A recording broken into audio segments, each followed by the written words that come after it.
ഫെമിനിച്ചി Fathima movie review. നിങ്ങൾ ആദ്യമായിട്ടാണ് ഈ ചാനൽ കാണുന്നതെങ്കിൽ ഒന്ന് സബ്സ്ക്രൈബ് ചെയ്ത് ബെല്ലൈക്കൺ അമർത്തുക. ഈങ്കുലാബ് വിളിക്കാതെ വെടിപ്പായും ലളിതമായും വളരെ സ്വാഭാവികതയോടുകൂടിയും രാഷ്ട്രീയം പറയുകയാണ് ഫാസിൽ മുഹമ്മദിന്റെ ഫെമിനിച്ചി ഫാത്തിമ. കേരളീയ സാഹചര്യങ്ങളിലെ സ്ത്രീകളുടെ നിസ്സഹായതകളും ചെറുത്തുനിൽപ്പുകളും വിഷയമാക്കിയ ചിത്രമായിരുന്നു ജിയോ ബേബിയുടെ ദി ഗ്രേറ്റ് ഇന്ത്യൻ കിച്ചൺ. മലയാള സിനിമയിൽ ഏറെ ചലനം സൃഷ്ടിച്ച ഗ്രേറ്റ് ഇന്ത്യൻ കിച്ചൺ വലിയ ചർച്ചകൾക്ക് തിരികൊളുത്തുകയും ചെയ്തു. ഒരർത്ഥത്തിൽ അതേ ഗണത്തിൽപ്പെടുന്ന ചിത്രമാണ് ഫെമിനിച്ചി ഫാത്തിമയും. എന്നാൽ ദി ഗ്രേറ്റ് ഇന്ത്യൻ കിച്ചൺ പോലെ ഫോഴ്സ്ഡ് അല്ല, രാഷ്ട്രീയം പറയുന്നു എന്നതാണ് ഫാസിൽ മുഹമ്മദ് സംവിധാനം ചെയ്ത ഫെമിനിച്ചി ഫാത്തിമയുടെ ഏറ്റവും വലിയ പ്ലസ്സായി തോന്നിയത്. കേരളീയ സ്ത്രീ ജീവിതാവസ്ഥകളെ വളരെ സ്വാഭാവികതയോടുകൂടിയാണ് ഫാസിൽ മുഹമ്മദ് ഫെമിനിച്ചി ഫാത്തിമയിൽ അവതരിപ്പിക്കുന്നത്. കേരള രാജ്യാന്തര ചലച്ചിത്രമേളയിൽ 5 പുരസ്കാരങ്ങളടക്കം നിരവധി ചലച്ചിത്രമേളകളിൽ അംഗീകാരങ്ങൾ നേടിയ ചിത്രം ശക്തമായ രാഷ്ട്രീയം വളരെ ലളിതമായി പറഞ്ഞുപോവുകയാണ്. കടലോര ഗ്രാമത്തിന്റെ പശ്ചാത്തലത്തിൽ യാഥാസ്ഥിതികതയും മതവിശ്വാസവുമായ ഭർത്താവ് അഷ്റഫിന്റെ കുമാർ സുനിൽ നിയന്ത്രണങ്ങളിൽ ജീവിക്കുന്ന ഫാത്തിമയുടെയും ഷംല ഹംസ കുടുംബത്തിന്റെയും കഥകളെയാണ് ചിത്രം പറയുന്നത്. ഒരു ദിവസം മൂത്ത മകൻ കിടക്കയിൽ മൂത്രമൊഴിക്കുന്നതോടുകൂടിയാണ് ഫാത്തിമയുടെ കിടക്ക പ്രശ്നം ആരംഭിക്കുന്നത്. ഒരു പുതിയ കിടക്ക എന്ന ഫാത്തിമയുടെ അടിസ്ഥാനപരമായ ആഗ്രഹവും അതിനായുള്ള അവളുടെ പോരാട്ടവുമാണ് സിനിമയുടെ കാതൽ. സമാധാനത്തോടെ ഒന്നുറങ്ങാനുള്ള അവളുടെ ആഗ്രഹം ഒരു മനുഷ്യാവകാശ പോരാട്ടമായി മാറുന്നു. ഈ കിടക്ക പ്രശ്നം ഫാത്തിമയുടെ ഉള്ളിൽ ഒരു വലിയ മാറ്റത്തിന് തിരികൊളുത്തുകയാണ്. ഒട്ടും അടിച്ചേൽപ്പിക്കാതെ അങ്ങേയറ്റം സ്വാഭാവികതയോടുകൂടിയാണ് ഓരോ കഥാപാത്ര മുഹൂർത്തങ്ങളും പരിണമിക്കുകയും കഥാപാത്രങ്ങൾ വികസിക്കുകയും ചെയ്യുന്നത്. ഫാത്തിമയുടെ ലോകത്തിന് ചുറ്റും രസകരവും വൈവിധ്യമാർന്നതുമായ സ്ത്രീ കഥാപാത്രങ്ങളുടെ ഒരു നിര തന്നെയുണ്ട്. അയൽക്കാരികളിൽ മുതൽ ജീവിതം മുന്നോട്ട് കൊണ്ടുപോകാനായി കുപ്പിയും പാട്ടയും പറക്കുന്ന തമിഴത്തി വരെ ഓരോ സ്ത്രീയും അതിസൂക്ഷ്മതയോടെ സിനിമയിൽ അടയാളപ്പെടുത്തപ്പെടുന്നു. യാഥാസ്ഥിതിക ചിന്തകളെ പിന്തുടരുന്നവർ, പുതിയ കാലത്തിന്റെ സാധ്യതകൾ ഉപയോഗിക്കുന്നവർ, അധ്വാനിച്ച് സ്വന്തം കാലിൽ നിൽക്കുന്നതിന്റെ നിറവിൽ ജീവിക്കുന്നവർ എന്നിങ്ങനെ വിവിധ മാനസികാവസ്ഥകളും ജീവിത സാഹചര്യങ്ങളുമുള്ള സ്ത്രീകളെ ഫെമിനിച്ചി ഫാത്തിമ പ്രേക്ഷകർക്ക് മുന്നിൽ എത്തിക്കുന്നു. പുരുഷാധിപത്യ സമൂഹം സ്ത്രീകളിൽ ഏൽപ്പിക്കുന്ന പ്രഹരങ്ങൾ, അന്ധവിശ്വാസങ്ങൾ, അധികാരം ഉറപ്പിക്കാനുള്ള പ്രഹസനങ്ങൾ എന്നിവയെല്ലാം സംവിധായകൻ കൃത്യമായി വരച്ചുകാട്ടുന്നു.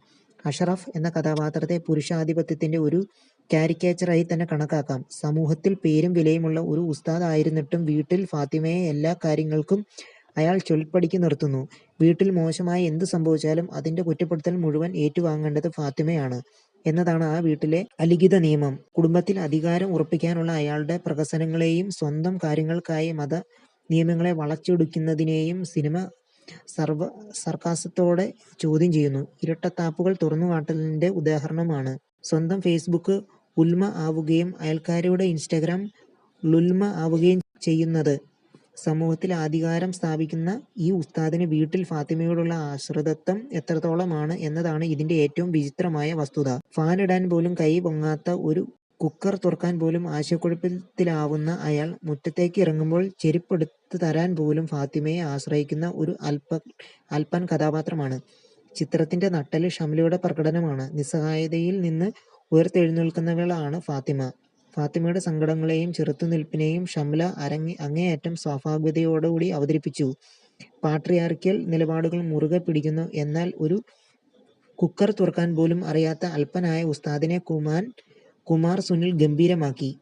ചിത്രത്തിൽ ചെറുതും വലുതുമായ റോളിൽ വന്നുപോകുന്ന ഓരോ കഥാപാത്രങ്ങളും അഭിനയിക്കുകയാണെന്ന് തോന്നാത്ത വിധം സ്വാഭാവികതയോടുകൂടി തങ്ങളുടെ കഥാപാത്രങ്ങൾ ജീവൻ പകർന്നിട്ടുണ്ട്. ഫെമിനിച്ചി ഫാത്തിമ എന്ന പേരിലേക്കുള്ള ഫാത്തിമയുടെ സഞ്ചാരമാണ് ചിത്രത്തിന്റെ കാതൽ. ഫെമിനിസ്റ്റുകൾ ഉണ്ടാവുന്നതല്ല, ഉണ്ടാക്കപ്പെടുന്നതാണ് എന്നൊരു ടാഗ് ലൈൻ ഈ സിനിമയ്ക്ക് അനുയോജ്യമായിരിക്കും. അടിസ്ഥാന അവകാശങ്ങൾ നിഷേധിക്കപ്പെടുന്നിടത്ത്, അതിനെ ചോദ്യം ചെയ്യുന്നിടത്താണ് ഫാത്തിമയ്ക്ക് ഫെമിനിസ്റ്റ് എന്ന പേര് കിട്ടുന്നത്. മുടി ബോംബ് ചെയ്ത് ചുണ്ടിൽ ലിപ്സ്റ്റിക് ഇട്ട് ക്ലബ്ബുകളിൽ കയറി ഇറങ്ങി നടക്കുന്ന സ്ത്രീകളാണ് ഫെമിനിസ്റ്റുകൾ എന്നൊരു പൊള്ളയായ ഇമേജ് ഒരു കാലത്ത് സ്ത്രീകളിൽ ചാർത്തി തന്നതും മലയാള സിനിമയാണ്. അത്തരം പൊള്ളയായ നിർവചനങ്ങളെ തിരുത്തിക്കൊണ്ട് ഫെമിനിസമെന്നാൽ അടിസ്ഥാന അവകാശങ്ങൾക്ക് വേണ്ടിയുള്ള സ്ത്രീകളുടെ പോരാട്ടമാണെന്ന് ഈ സിനിമ അടിവരയിട്ട് പറയുന്നു.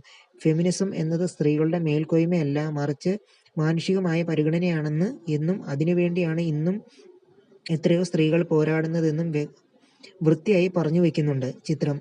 ഒപ്പം സാമ്പത്തികമായ സ്വയം പര്യാപ്തതയാണ് സ്ത്രീകളുടെ മോചനമെന്നും ചിത്രം ഏറ്റവും സ്വാഭാവികമായി പറയുന്നു.